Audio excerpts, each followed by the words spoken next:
नमस्कार विद्यार्थी मित्र, आज आपण BA द्वितीय वर्ष तृतीय सत्रातील भूगोल विषयाच्या अनुषंगाने असणारा आपला पेपर हवामानशास्त्र या हवामानशास्त्राचा विचार आपण आजच्या तासामध्ये या ठिकाणी करणार. मित्रहो, मागील काही तासापासून या ठिकाणी आपण BA सेकंड इयर BA द्वितीय वर्ष हवामानशास्त्र या पेपरचा आपण अभ्यास करत आहोत. हवामानशास्त्रामध्ये मागील तासामध्ये आपण सौरशक्ती हा जो काही हवामानाचं अंग आहे या सौरशक्तीच्या अनुषंगाने असणारा भाग या ठिकाणी शिकत होतो. आपण बघितलं की पृथ्वीवर उष्णता देणारा एकमेव स्रोत म्हणजे सूर्य आहे. हा सूर्याच्या अनुषंगाने निघणारी जी काही ऊर्जा आहे, जी काही शक्ती आहे, जी शक्ती पृथ्वीला मिळते त्या शक्तीला आपण किंवा त्या ऊर्जेला आपण सौर ऊर्जा किंवा सौर शक्ती असं या ठिकाणी म्हणतो. म्हणजे या ठिकाणी आपण व्याख्या केली की पृथ्वीच्या पृष्ठभागावर उत्सर्जित होणाऱ्या ऊर्जेस, पृथ्वीच्या पृष्ठभागापासून उत्सर्जित केलेल्या ऊर्जेस या ठिकाणी आपण सौर शक्ती किंवा सौर ऊर्जा असं या ठिकाणी म्हणतो. किंवा आपण अशी व्याख्या केली की सूर्यापासून येणाऱ्या या सूर्याच्या पृष्ठभागापासून उत्सर्जित होणाऱ्या या उष्णते, ही जी काही उष्णता आहे पृथ्वीच्या पृष्ठभागावर पोहोचते त्या उष्णतेला आपण सौर शक्ती असं या ठिकाणी म्हणतो. म्हणजे अशा पद्धतीनं आपण सौर शक्तीची व्याख्या या ठिकाणी केलेली आहे. आणि मित्रांनो, ही सौर शक्तीची व्याख्या केल्यानंतर आपण या ठिकाणी बघितलं की ही जी काही सौर शक्ती आहे, ही सौर शक्ती जी काही प्राप्त होते ती सूर्याच्या एकमेव असणाऱ्या सूर्याच्या अनुषंगाने. मग सूर्याच्या अनुषंगाने सौर शक्ती या ठिकाणी येते. आपण पाहतो की सूर्य आणि पृथ्वीमध्ये जवळपास 15 कोटी किलोमीटर एवढं अंतर आहे. एवढं अंतर जरी त्या ठिकाणी असलं तरी 8व्या सेकंदाला ही सौर शक्ती पृथ्वीच्या सूर्यापासून निघालेली ही सौर शक्ती, सौर ऊर्जा किंवा सौर किरण हे 8व्या सेकंदाला पृथ्वीच्या पृष्ठभागावर येतात. म्हणजे प्रचंड वेगाने ही सूर्यकिरण पृथ्वीच्या पृष्ठभागावर येतात आणि मग या ठिकाणी सौर ऊर्जा देण्याचे काम हे पृथ्वीला करत असतात. मग या ठिकाणी आपण जर बघितलं तर आपल्याला असं दिसेल की ऊर्जा देणारा स्रोत देखील एक आहे, ऊर्जा प्राप्त करणारा जो काही स्रोत आहे आपली पृथ्वी असेल, ही पृथ्वी देखील सूर्याकडूनच ऊर्जा प्राप्त करते. असं देखील असलं तरीही सौर ऊर्जेच्या या ठिकाणी वितरणावर परिणाम झालेला आपल्याला दिसतो. सूर्याकडून जरी ऊर्जा या ठिकाणी मिळत असली तरी सर्व ठिकाणी सारख्याच प्रमाणात सौर शक्ती किंवा सौर ऊर्जा पृथ्वीच्या पृष्ठभागाला मिळतेच असं नाही. आपल्याला असं आढळून येतं की पृथ्वीच्या पृष्ठभागाला ती सौर ऊर्जा मिळत असताना निश्चित कमी अधिक प्रमाणामध्ये मिळालेली आपल्याला दिसून येते. आणि मग हे जे काही कमी अधिक प्रमाणामध्ये मिळण्याचं जे काही प्रमाण आहे हे जर कमी अधिक असेल तर त्यावर परिणाम करणारे घटक कोणते आहेत की ज्या घटकांच्या अनुषंगाने पृथ्वीच्या पृष्ठभागाला कमी अधिक प्रमाणामध्ये सौर शक्ती प्राप्त होते, त्या बाबींचा विचार मित्रहो आज आपल्याला या ठिकाणी करायचा आहे. आणि मग आपण या ठिकाणी बघूया की सौर शक्तीच्या वितरणावर परिणाम करणारे घटक, सौर शक्तीच्या वितरणावर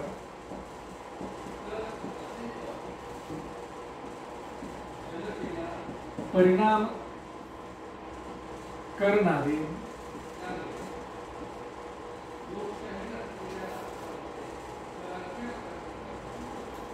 सौरशक्तीच्या वितरणावर परिणाम करणारे जे काही घटक आहेत त्या घटकांचा विचार म्हणजे निश्चित ही जी काही सौरशक्ती असमान स्वरूपामध्ये पृथ्वीच्या पृष्ठभागाला मिळते, असमान स्वरूपामध्ये पृथ्वीच्या पृष्ठभागाला ही सौरशक्ती का मिळते याचे ज्यावेळेस आपण कारण शोधतो त्यावेळेस काही घटकांचा परिणाम या सौरशक्तीच्या वितरणावर झालेला आपल्याला दिसून येतो. त्या घटकांचा अभ्यास हा आजच्या तासामध्ये आपल्याला या ठिकाणी करायचा आहे. त्यापैकी पहिला घटक जर आपण या ठिकाणी बघितला तर तो पहिला घटक आहे सूर्यकिरणांचा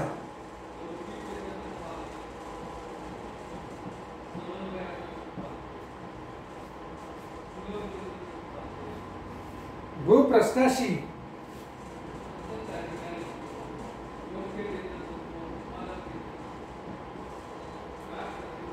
होणारा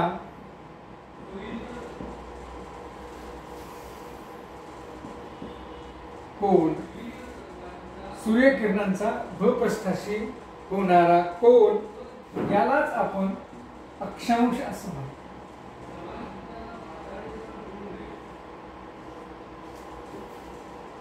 यालाच आपण अक्षांश असं म्हणतो. मग सूर्यापासून जी काही उष्णता, जी काही सूर्यकिरणे पृथ्वीच्या पृष्ठभागावर येतात त्यावेळेस पृथ्वीच्या पृष्ठभागाशी या सूर्यकिरणांचा किती अंशाने कोन निर्माण झालेला आहे यावर उष्णतेचं प्रमाण, सौर ऊर्जेचं प्रमाण हे अवलंबून असतं. कारण या ठिकाणी आपण जर बघितलं तर पृथ्वीचा आकार गोलाकार आहे असं आपण ज्यावेळेस म्हणतो, जीवावरील स्वरूपाचा आकार आहे म्हणजेच गोलाकार आहे असं ज्यावेळेस आपण म्हणतो त्यावेळेस पृथ्वीचा पृष्ठभाग हा पृथ्वीचा पृष्ठभाग हा काही अगदी सपाट अशा पद्धतीने सूर्यकिरणांशी असत नाही. त्यावेळेस त्या पृथ्वीच्या पृष्ठभागामध्ये वक्रपणा आलेला आपल्याला दिसून येतो आणि या वक्रपणेमुळे सूर्याची जी काही सूर्यकिरणे पृथ्वीच्या पृष्ठभागावर येतात त्यावेळेस त्यांचा पृथ्वीच्या पृष्ठभागाशी कोन हा वेगवेगळ्या पद्धतीने झालेला आपल्याला दिसून येतो. सूर्यकिरणांचा पृथ्वीच्या पृष्ठभागाशी वेगवेगळा अंशात्मक कोन त्या ठिकाणी होतो आणि त्यामुळं पृथ्वीच्या पृष्ठभागाला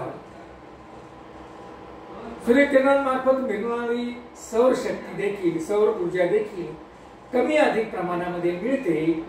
म्हणजेच या ठिकाणी पृथ्वीचा असणारा वक्रभाग आणि सूर्याचे किरण यांचा जो काही कोन होईल त्या कोनामुळे निश्चित अशा पद्धतीनं फरक पडलेला आपल्याला दिसून येतो. मित्र, आपण या आकृतीच्या अनुषंगाने या ठिकाणी जर बघितलं, या ठिकाणी अशा पद्धतीने पृथ्वीचा आकार आहे असं आपण म्हणूया. अशा पद्धतीने पृथ्वीचा आकार आहे. हे आहे विषुववृत्त, हे आहे कर्कवृत्त, हे आहे आर्टिक वृत्त आणि हे आहे अंटार्क्टिक वृत्त. ठीक आहे. तर या ठिकाणी आपण बघूया की सूर्याची सूर्यकिरणे ज्यावेळेस या भागातून येतात, ही सूर्याची सूर्यकिरणे आहेत, ही या भागातून येतात त्यावेळेस या सूर्यकिरणांचा या पृथ्वीच्या भागाशी होणारा जो काही कोन आहे हा काटकोन आहे. या ठिकाणी आपल्याला दिसेल की या ठिकाणी 90 अंशाचा कोन या सूर्यकिरणांचा पृथ्वीच्या पृष्ठभागाशी झालेला आपल्याला दिसतो. त्यामुळं पृथ्वीचा असणारा जो काही भाग आहे हा एवढा भाग या सूर्यकिरणांच्या अनुषंगानं तापवला जातो. त्यानंतर या भागामध्ये आपण बघूया की या ठिकाणाहून सूर्याची सूर्यकिरण येतात. सूर्यकिरणांची जाडी तर सारखीच आहे, परंतु या ठिकाणी आल्यानंतर आपल्याला असं दिसतं की हा भाग त्यांना तापवावा लागतो. आणि याही ठिकाणी आपण बघूया ही सूर्यकिरण आहेत. या सूर्यकिरणांची जाडी सर्व ठिकाणी सारखी आहे. या ठिकाणी या सूर्यकिरणांना एवढा भाग या ठिकाणी तापवावा लागतो. बघा, या ठिकाणी जर बघितलं आपण तर सूर्यकिरणांची जाडी सारखी आहे, परंतु या सूर्यकिरणांना जो भाग तापवायचा आहे त्यामध्ये आता आपल्याला फरक पडलेला दिसतो. या ठिकाणी विषुववृत्तावर सूर्यकिरण लंबरूप स्वरूपामध्ये येतात आणि लंबरूप स्वरूपामध्ये सूर्यकिरणे आल्यामुळे त्यांना फार कमी भाग त्या ठिकाणी पृथ्वीचा त्यांच्या संपर्कात येतो. परंतु जी काही सूर्यकिरणामधील असणारी उष्णता आहे, अधिकाधिक उष्णता या ठिकाणी मिळते, म्हणून या ठिकाणी त्यांना अधिकाधिक उष्णता ही सूर्यकिरणे या विषुववृत्तीय प्रदेशातील असणाऱ्या भागामध्ये देताना आपल्याला दिसतात आणि त्यामुळं त्या ठिकाणी अधिकाधिक प्रमाणामध्ये सौरशक्ती मिळालेली दिसते. त्यानंतर ज्यावेळेस आपण 50 अंश अक्षवृत्ताच्या पलीकडे जाऊया त्यावेळेस हीच सूर्यकिरणे आता पृथ्वीचा भाग वक्र भाग झालेला आहे. इथं निश्चित पृथ्वीचा जो काही भाग होता तो वक्र नव्हता या ठिकाणी, मात्र या ठिकाणी आता तो वक्र भाग झालेला आहे. सूर्यकिरणांचा त्याचा जो काही कोन निर्माण झालेला आहे तो आता या ठिकाणी आपण जर बघितलं तर आपल्याला हा लघु कोन दिसतो, या ठिकाणी विशाल कोन दिसतो. म्हणजे अशा पद्धतीनं या ठिकाणी कोणामध्ये फरक पडलेला आहे आणि कोणामध्ये फरक तर पडलेलाच आहे. त्याच पद्धतीनं जो या सूर्यकिरणाला भाग तापवायचा आहे त्याचा आकार देखील वाढवला आहे. आपण पाहतोय की सूर्यकिरणाची रुंदी सारखी आहे, सूर्यकिरणाची त्यामध्ये असणारी उष्णता सारखी आहे, परंतु त्या सूर्यकिरणाला पृथ्वीचा अधिक भाग तापावा लागल्यामुळे त्या ठिकाणी त्या अधिक भागाला ती तेवढी असणारी उष्णता सर्क्युलेट होते किंवा फैलली जाते आणि त्यामुळे या ठिकाणी या भागापेक्षा कमी उष्णता या ठिकाणी मिळालेली आहे. त्यानंतर या ठिकाणी पुन्हा जास्त भाग त्या सूर्यकिरणाला तापावा लागतो, त्यामुळे या भागापेक्षा देखील कमी उष्णता या सूर्यकिरणांच्या मार्फत, कारण सूर्यकिरणाला भाग जास्त प्रमाणात तापावा लागतो कोन बदलल्यामुळे आणि पृथ्वीच्या वक्र भागामुळे या ठिकाणी आपल्याला दिसतं की मग एवढा जास्त भाग त्या सूर्यकिरणाला तापावा लागत असल्यामुळे त्याही ठिकाणी अधिकचा भाग तापावा लागत असल्यामुळे त्याही ठिकाणी सौरशक्ती इतर भागाच्या मानाने या भागाच्या मानाने कमी प्रमाणात या ठिकाणी मिळते आणि मग आपल्याला असं दिसतं की अशा पद्धतीने पृथ्वीच्या वक्रपणा आणि सूर्यकिरणे यांचा होणारा कोन हे जर आपण बघितलं तर त्या अनुषंगाने आपल्याला असं दिसून येतं की या ठिकाणी कमी अधिक प्रमाणामध्ये सौरशक्ती मिळालेली आहे. विषुववृत्तीय भाग असेल तर त्या ठिकाणी अधिक प्रमाणामध्ये सौरशक्ती प्राप्त होते. त्यानंतर जसजसं आपण ध्रुवाकडे जाऊया, उत्तर ध्रुवाकडे किंवा दक्षिण ध्रुवाकडे जाऊया, तसतसं पृथ्वीचा वक्रपणा वाढत जातो, सूर्यकिरणांचा तिरपेपणा त्या ठिकाणी वाढत जातो आणि सूर्यकिरणांचा तिरपेपणा आणि पृथ्वीचा वक्रपणा याचा परिणाम असा होतो की जसजसं आपण ध्रुवाकडे जाऊया तसतसं त्यांना अधिकचा भाग त्या सूर्यकिरणांना तापवावा लागतो. त्यामुळे जसजसं आपण वर जाऊया जसं आपण ध्रुवाकडे जाऊया तसं त्या ठिकाणी सौरशक्ती मिळण्याचं प्रमाण कमी होत जातं. सौरशक्ती मिळण्याचं प्रमाण हे कमी होत जातं आणि त्यामुळं त्या प्रदेशाला कमी प्रमाणात उष्णता मिळत गेलेली आपल्याला दिसून येते. आणि प्रामुख्याने या पद्धतीने जर आपण बघितलं तर आपल्याला असं दिसतं पृथ्वीच्या पृष्ठभागावर पोहोचणाऱ्या किरणांच्या अनुषंगानेच मग आपण अक्षांशाचे 3 पट्टे या ठिकाणी तयार केलेले आहेत. त्यामध्ये पहिला पट्टा आपण बघितला तो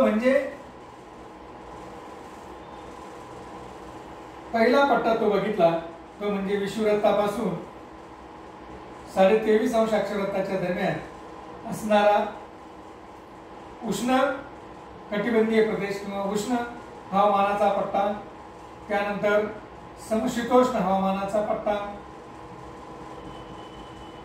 आणि तिसरा म्हणजे शीत हवामानाचा पट्टा. म्हणजे अशा पद्धतीने तुम्ही जर बघितलं मित्र तर जगामध्ये अशा पद्धतीने 3 हवामानाचे प्रदेश या सौरशक्तीच्या कमी अधिक प्रमाणामध्ये मिळाल्यामुळे या ठिकाणी निर्माण झालेली आपल्याला दिसून येतात. तर अशा पद्धतीने मित्र हा एकंदर जर भाग आपण बघितला तर आपल्याला असं दिसतं की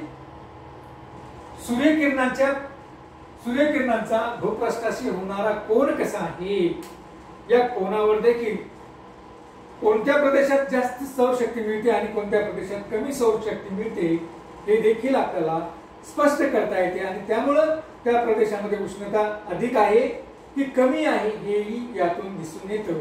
आणि हे दिसण्यामागचं मुख्य कारण म्हणजे काय तर पृथ्वीचा असणारा वक्रपणा आणि सूर्यकिरणांचा असणारा तिरपेपणा हा देखील तितकाच महत्वाचा असलेला आपल्याला या ठिकाणी दिसून येतो. तर अशा पद्धतीने मित्र सूर्यकिरणांचा भूपृष्ठाशी होणारा कोन किंवा अक्षांश हा देखील घटक या ठिकाणी महत्वाचा आहे.